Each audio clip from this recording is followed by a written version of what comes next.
I'm Erik Jensen. I'm currently a student at the Creative Coding program at Portland Community College. Let me pull up my screen here.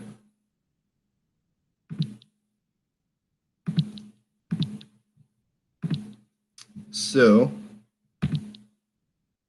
today I'm going to be talking about Node for Macs. All you really need to know about it right now is it's a way to use some familiar web frameworks to create audiovisual art in the browser. Disclaimer, this is not going to be a super code, algorithm, or business-intensive presentation. Instead, we're going to explore some ways to create some data in the browser, sonify that data, and then pass that audio signal that we sonified back into the browser to create some visuals and mess with some stuff. We're going to be using three kind of libraries and applications, node.js, p5.js, and max8. So the libraries and stuff are Node. It's a JavaScript runtime for building a scalable network application. So a lot of people will use it for, creating servers to host some content on the web, whether, locally or deployed publicly. Features the Node package manager, which allows you to install a ton of packages and use them in your application. Those things can, interface with some APIs. They can perform some really advanced stuff with just like a line or two of code. They can simplify how you're communicating between, your client in the browser and your server. And yeah, basically, if you want to do something with a web app, you can find a Node package for it. So p5.js is another library we're going to be using. It's a JavaScript library. It's someone basically, they ported this thing called processing, which is a Java-based educational IDE for creating art using high-level code. So they took that and they ported it over to JavaScript so you can use it in the web. What we can do with that is, manipulate images, process some sound, create some dynamic, two-dimensional or 3D graphics, and communicate between a ton of different applications and things using, OSC is one framework, IS2, MIDI, WebSockets. Those are all really easy to get going in p5.js. And then the final one is max8. So this is a patch-based audio programming language. What that means is it's kind of like a visual programming language where you have these boxes, these objects, and you connect them with patch cords. And each of those objects is just an abstraction of this block of DSP code or digital signal processing.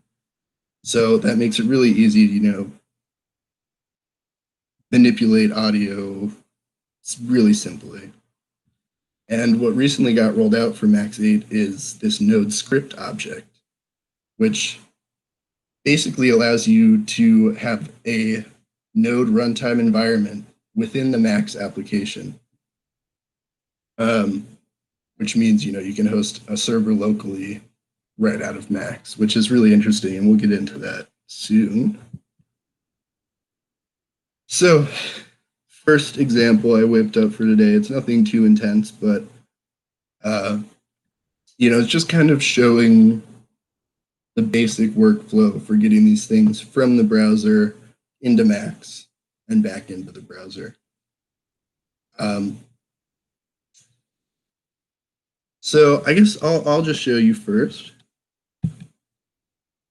and then we will dig into it.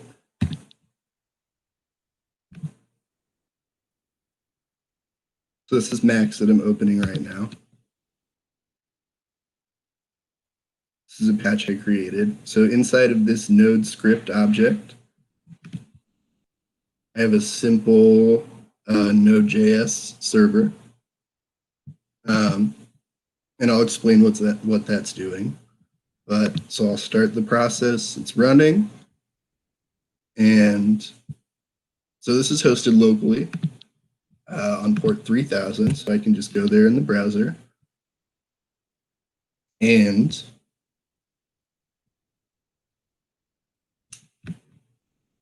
so you won't be hearing anything yet. I'm going to have to turn off my mic for a second, and I'm just going to mess around with it. I'm going to type a couple different things into this input box and submit it and mess with the speed, and you'll hear some audio being created that's feeding these visuals that you're seeing. So give me 1 second.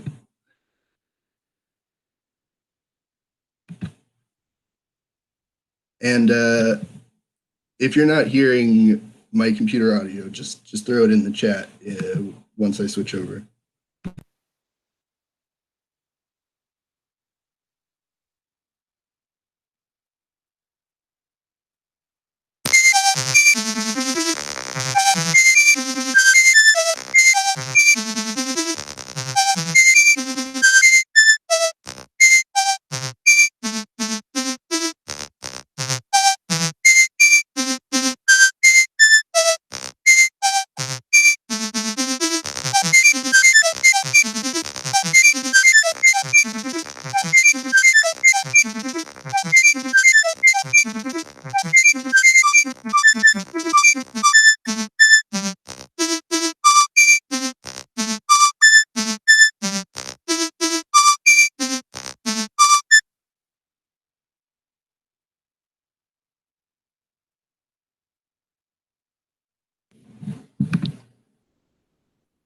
So I hope everyone was able to hear that. It's,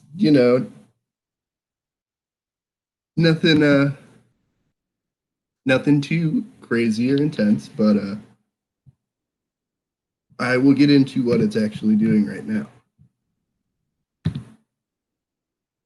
So the technical details of this little example app are, so it's a Node Express server. Express is a package that allows you to really easily just create routes and a server within Node.js and just a couple lines of code. So what that server is doing is hosting an HTML file. And in that HTML file, it's referring to the p5.js code. And we have WebSockets transferring that client-side data over to the server. The server uses the Max API, and it gets that data from the browser, puts it into Max, and then generates audio. So I think this would be a little easier. I won't super dive into the code, but it's a little easier to see what's going on. So this is my server, and I'm telling it to serve this directory public that I have here. And there's my HTML file. I'm just making sure it has access here to the P5 library, to the socket.io library, and that it's referencing my p5.js sketch.js file. This is all my P5 code, so it's a little unorganized, but basically in that input box, it's analyzing what characters I've typed, and it's assigning each of those characters a MIDI note. And that MIDI note then gets sent from the client back to the server using socket.io, which is just a way for the client and server to communicate really easily. So once it gets sent back, those MIDI notes,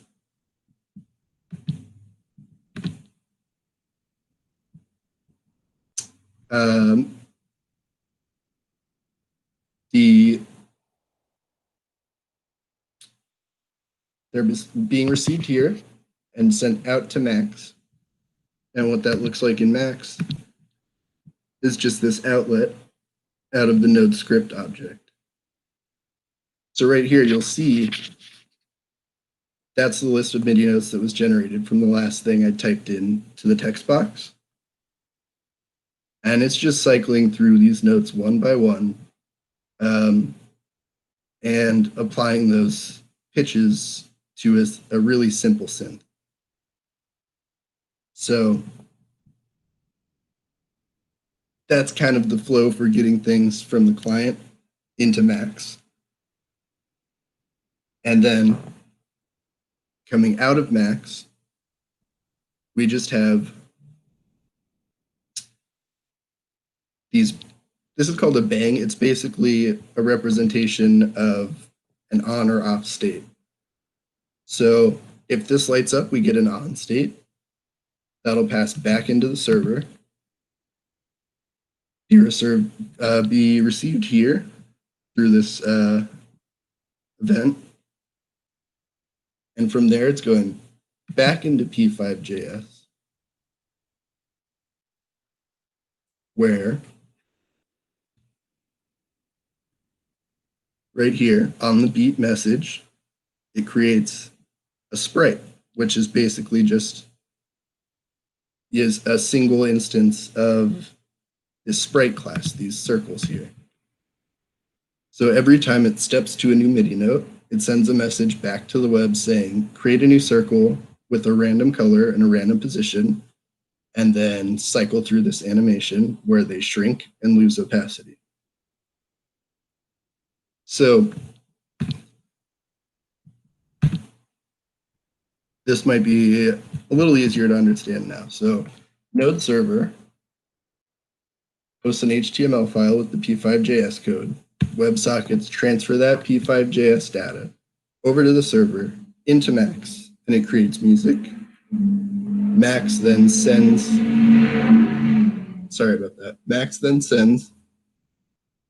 a message back to the client, back to the web, where it's generating these visuals. So this, again, yeah, it's nothing super, new or visionary, but it just shows that, you can create a server, you can create something on the web, you can use all of these node packages to make everything flow together really seamlessly and pretty much do whatever you want. You can get as complex as you want in each of these little subcategories and create some really cool stuff. So this second example I want to show you is sort of working towards that. I mean, this node script has only been out for a couple months now. I just started using it for the creative coding capstone project over at PCC. And it's definitely, it's a work in progress. It's not finished yet, but I wanted to include it because it shows a way to, instead of just having these things run locally on a port on your computer where no one can access these websites creating the data, we are actually hosting our site publicly. So anyone can visit this site that can send data to a Max patch that we're running on someone's computer. So a way to get that to work, we have two servers. So one is deployed, it's hosting this website, and it's also sending data to an Amazon S3 bucket. So if you don't know what that is, it's a database where you can send files from a server and and just hold on to them there and access them from somewhere else. And that's what we ended up doing. So we have that public server sending audio files to an S3 bucket, and then another server that's hosted locally on someone's computer in Max that is requesting all those audio files from the S3 bucket.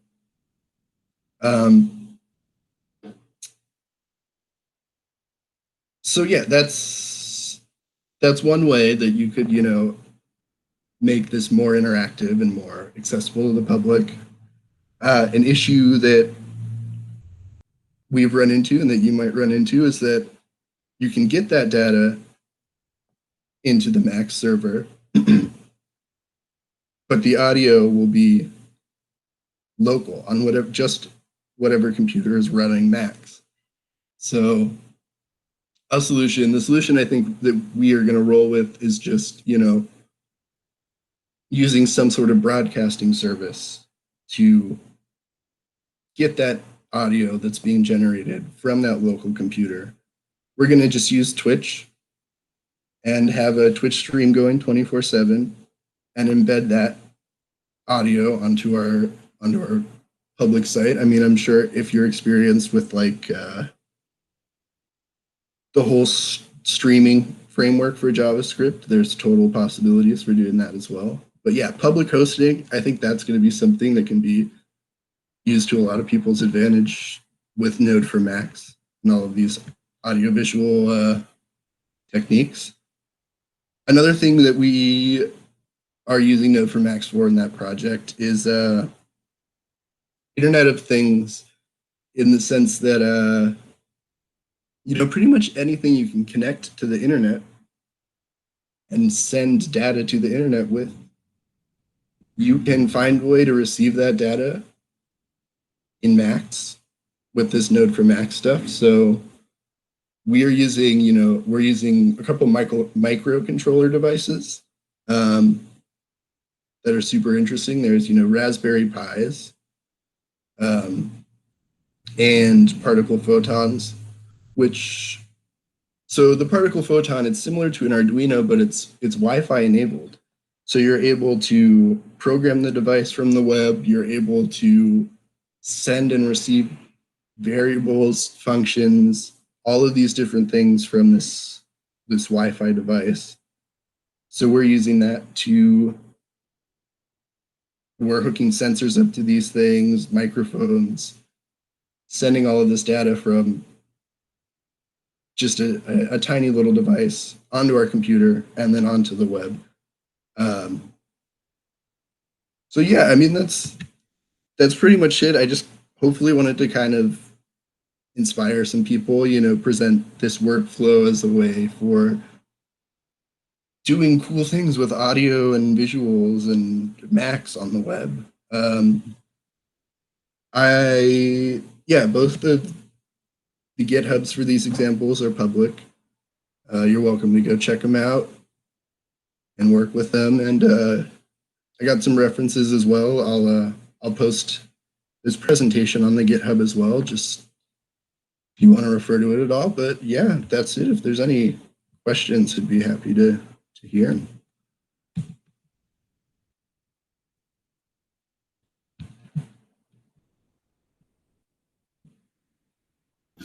So Eric, on the right side, that top right, there's that little chat button. Sometimes people will leave some messages in there, and if anyone has any questions, feel free to drop them in there. I'm going to drop some in there myself.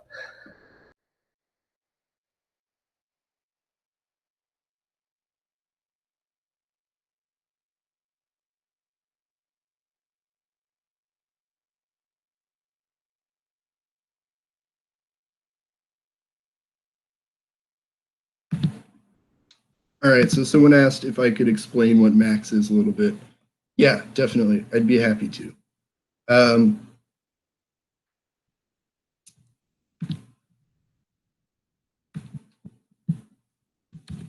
I will refer directly to them. So it's a visual programming environment for, it was built for audio programming, but there's recently been a lot of visual aspects added too. It's like programming a DSP in C, except you have a way easier visual interface. So each of these objects, this is generating a square wave. This is generating a sine wave. And it's passing this signal through all of these filters and effects and mixing them together with simple math. Basically, yeah, you have all of these objects that you can connect kind of in a modular way. and build these complex systems of sound and data and stuff.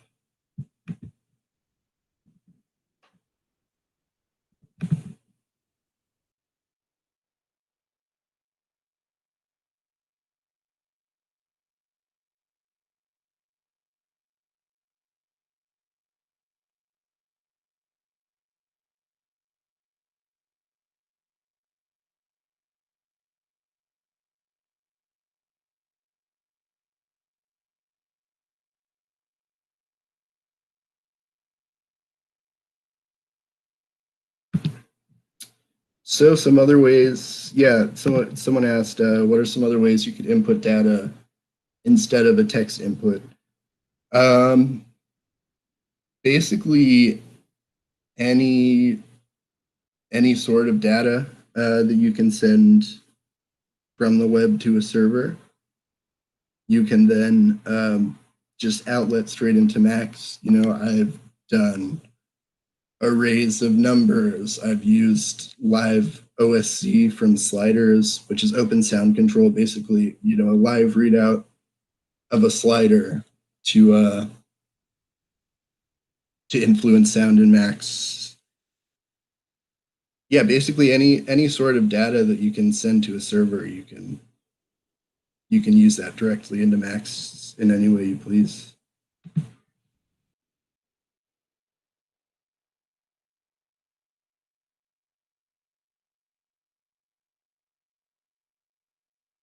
So, can you output to, like, instead of going to a web page, could it be outputting to like some screen or something? Like, is it pretty variable that way? Do you mean could you output the sound? Is that what you're asking? I guess I mean the visuals. Like, are they always going to a web page and then getting outputted to um, their final destination, or is there a way to do it without sending the data back to the web page, or is that just kind of like a required step? It's not a required step at all. Yeah, definitely not. There are ways within Max as well. They have a ton of visual objects now, and you know, non-web viewports and things. But yeah, I mean, you could record the visuals. You could do whatever you want with them.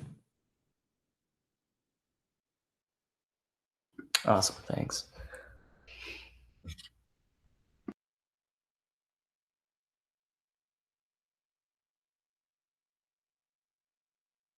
Let's see, we have one question from Misha. Can you implement this with a network of computers over the internet, like something decentralized with blockchain technology, or creating the internet of synthesizers? That's I don't know. That's a really interesting question. I'm sure it can be done. Uh, I don't see why not.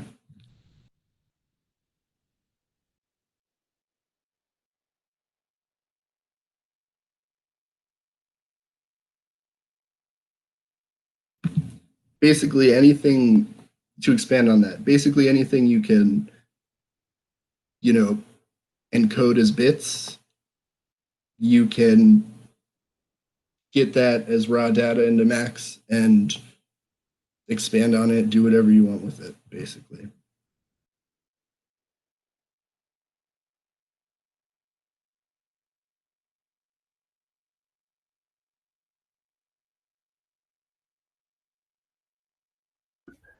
Awesome. And I think, like, I'll probably leave this open, like I said, for a little bit longer.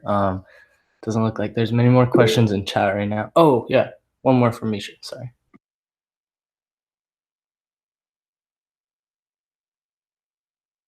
So, do people ever use computer networks with these softwares if multiple people would like to interact?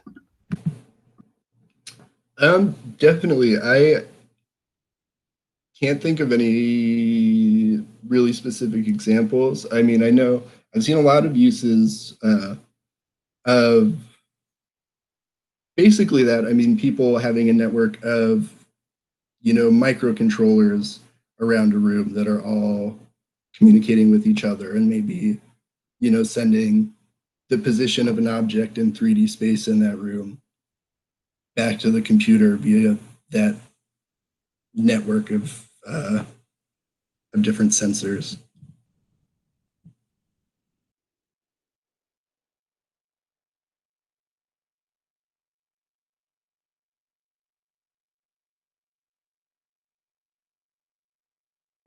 Does Max handle multiple inputs and outputs at the same time? So like, could you create some whole experience with visuals, sound, and then maybe some like user interaction somehow within uh, the same program, I guess? I'm not sure what the program is called with Max.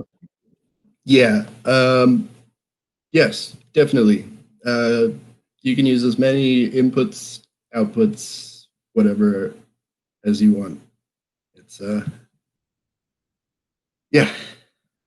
And how does like using different effects uh, mess with the processing speed? Have you noticed like using certain things is really hard for the server to send data? Or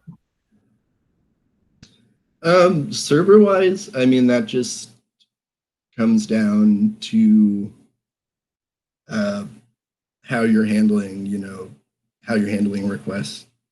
But within Max, I mean, it's hard since it's a high level abstraction of really low level C DSP code. So you can stack a ton of things up in Max and not really experience a ton of latency.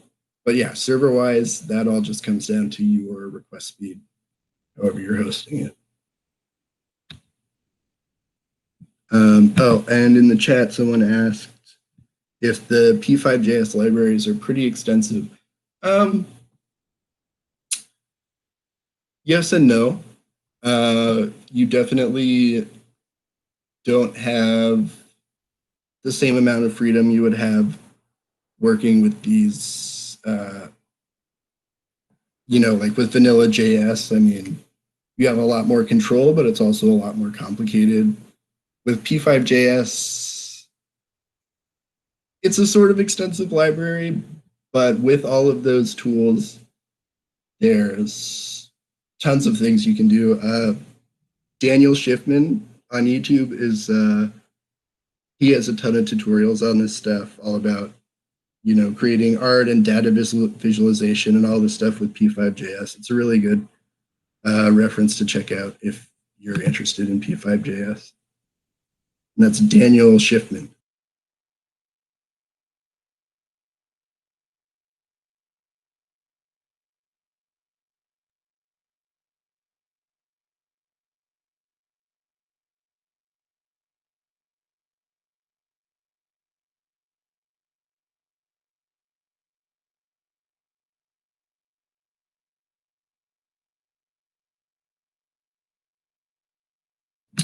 So Misha asked how much experience it would take. It depends what you mean by experience. I just started working with most of these technologies in the last year. Node.js, like the Node.js side, getting a server set up that hosts P5 is you can learn to do that in a day for sure. The workflow at Max is sort of intimidating at first, but again, watching tutorials and stuff, within a week you can kind of understand that signal flow. So yeah, and feel free to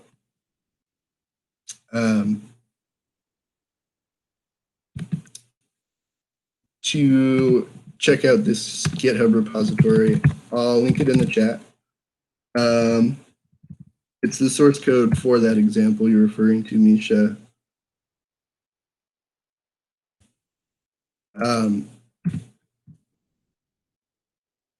If you you can just, if you hack on that, you already have all of these, routes set up for communication and stuff.